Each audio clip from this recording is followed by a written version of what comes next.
Welcome to 10 Kids, 2 Docs. I'm Dr. Sylvia Bank, and I'm joined by my good friend and co-host, Dr. Vivian Carlin. Between our two households, we're navigating life with 10 children, so we know how chaotic parenting can be. As Johns Hopkins trained pediatricians, we also know the science. Our goal is to bring you the best of both worlds, medically sound, trustworthy advice, and practical, real-world insights as we dive into the trials and triumphs of parenting. Please note this podcast is not intended to be a substitute for medical advice, diagnosis, or treatment from your doctor. Hi, and welcome to 10 Kids, 2 Docs, parenting insights from pediatrician moms.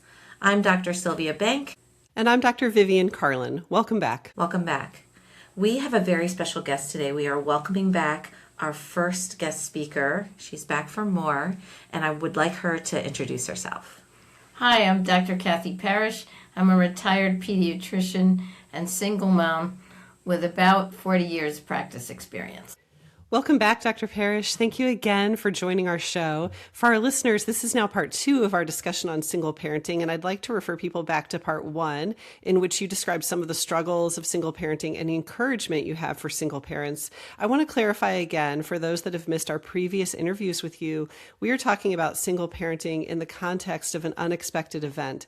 Single parenting in and of itself is not considered an adverse childhood event.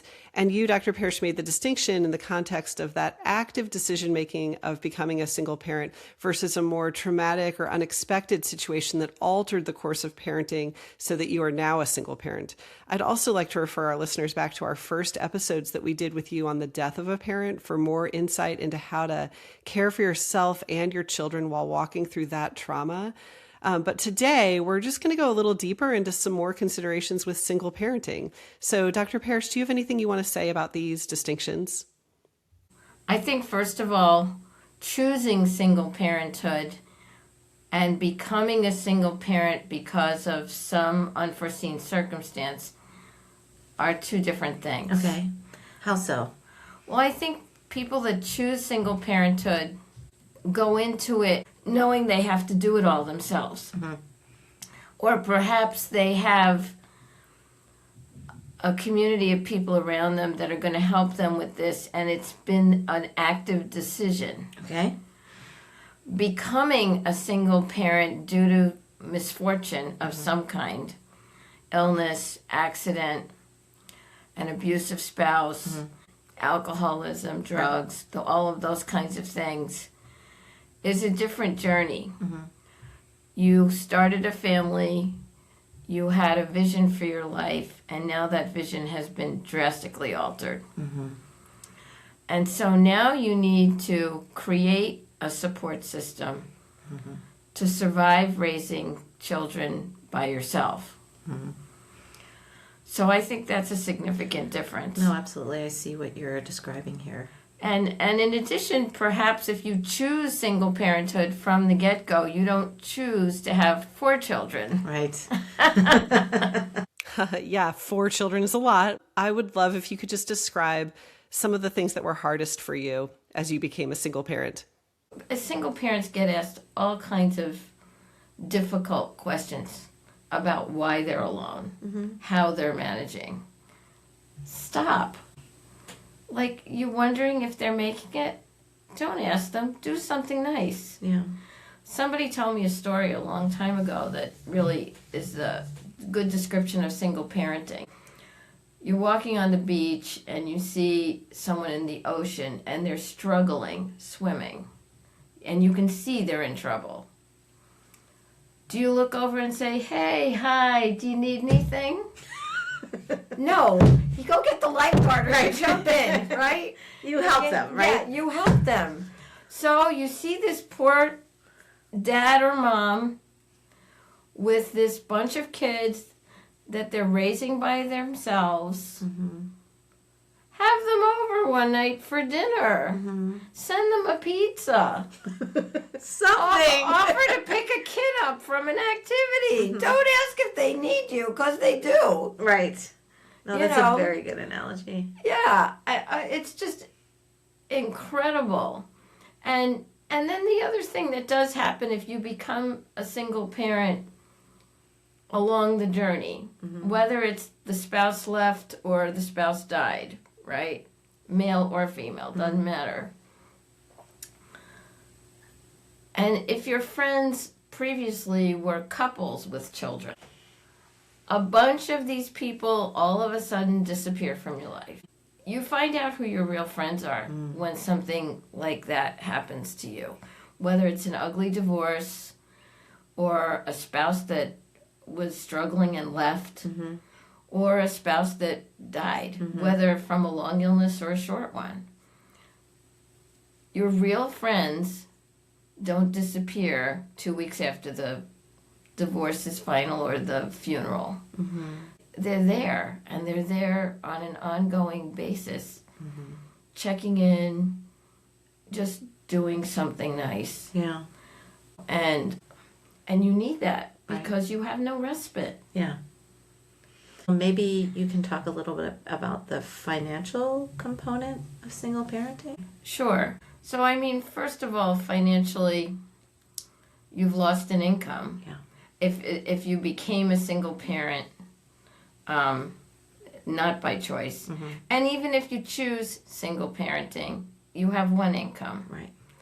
And so just the nature of having a single income changes how you approach parenting. You have to work. Right. You have to show up every day and bring home that salary. You have to have a job with health insurance because your children need health insurance.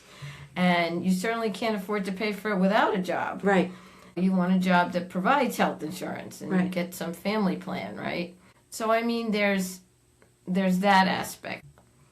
There were several times over the years raising my kids where I might have considered changing jobs, but could not risk losing the seniority I had.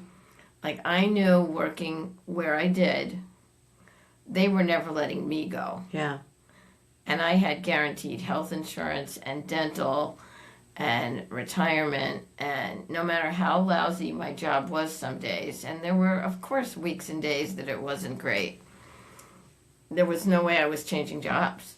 I had job security. Yes. So that's a big deal financially.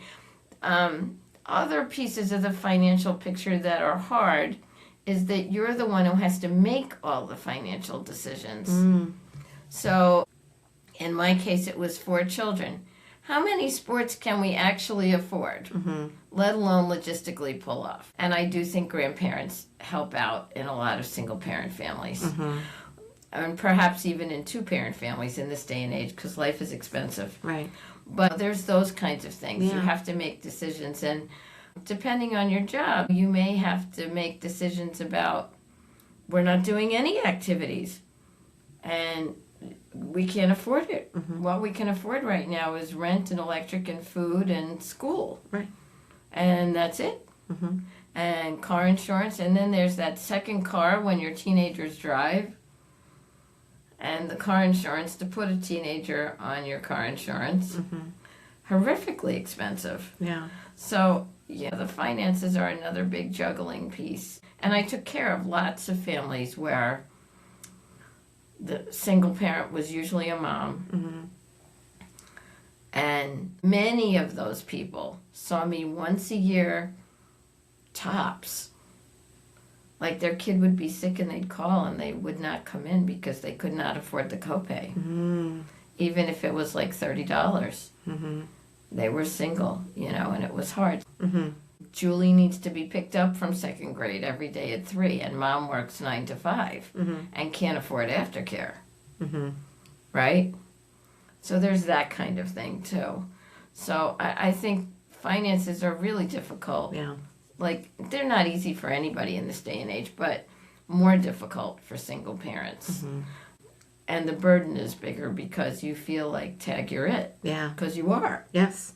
Because you are, right? Something that we didn't cover in our first episode that I think is important is, can you speak to how you advise a single parent to balance how much responsibility they're placing on their children, I guess both physically and emotionally? Yeah, that's a great question. As a single parent, so easy if you have more than one child to wind up making the oldest responsible for more than they probably need to be, right? Absolutely, I was guilty of that initially because you're floundering. In our case, it was probably more the physical than the emotional, but will you make the lunches while I change the loads of laundry? Mm-hmm. And, will you help Mitchell with his homework while I help Russell? So it's easy to fall into that. I would say if you're capable, every once in a while, try and step back and think about what each of your children really needs emotionally and what they need as a child. And it is hard. It is really hard as a single parent because you are running just as fast as you can to get it all done every day. It's like a marathon. It really is. And you wake up the next morning and it's still there. Mm-hmm. It doesn't go away. You go on vacation. It's not so much of a vacation. 4 children at the beach and I'm sitting there like the lifeguard, But yeah, it's very easy to lean on your kids too much when you're a single parent. And to be venting to them about things they don't want to hear about. Mm-hmm. There were times I would sit at the kitchen table and look at them and go, I don't know how we're going to afford this vacation this summer. And all 4 would look at me and say, we don't want to hear about that, Mom. Thanks, guys. Who else am I going to talk to? Mm-hmm. Hello, stealing van. Right. It's, I'm trying to have a conversation with them about our family and how we're going to move forward, and they don't want to hear it. On the flip side, your children see you. You're not invisible. And if they're getting enough nurturing from you, then there are times of their own accord. They just step up and help, mm-hmm. which is just a beautiful thing. And that happened many times. But they need to be kids. And that is difficult. Mm-hmm. That is difficult. And you just try. You can't expect anything more, right? No, you just try. Do you have any words of encouragement for those single parents out there? Yeah. First of all, I'm sure you're all strong people, good people, doing the best you can. And I think it's important to know that about yourself. And when everyone's throwing their opinion about what you should do at you, say thank you, walk away, bounce things off people you trust, make a decision, stick to it, and believe in yourself. You got to be a parent in life because you were doing a lot of things right. You're okay. It's going to be okay. It's not going to be easy, but it's going to be okay. And you're going to have a really great bond with your children because you're their everything. For better or for worse. Mm-hmm. Kind of like a marriage. Mm. You're their everything. And they will cherish you. They will absolutely cherish you. It's going to be okay. And I would also say, if you are struggling, don't do what I did. Don't motor through for 10 years struggling. Go get help. There's plenty of good therapy out there.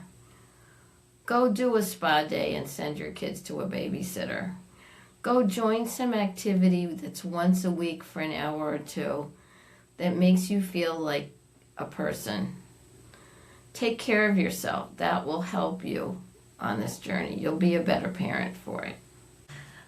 So I want to thank you, Cathy, for joining us for this second episode on single parenting. I'm sure it's not easy to talk about all these things, but I think your voice and your advice is really important for that parent out there who may be a single parent and may be struggling. So thank you so much for coming on to our show. It was my pleasure. This is 10 Kids, 2 Docs. I'm Dr. Vivian Carlin. I'm Dr. Sylvia Bank. And I'm Dr. Cathy Parrish. We'll see you next time. Thank you for listening to 10 Kids, 2 Docs, hosted and created by Sylvia Bank and Vivian Carlin.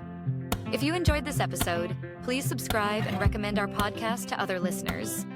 Visit our website at 10kids2docs.com, where you can find links to social media and leave comments or suggestions. Back next week with more topics in parenting.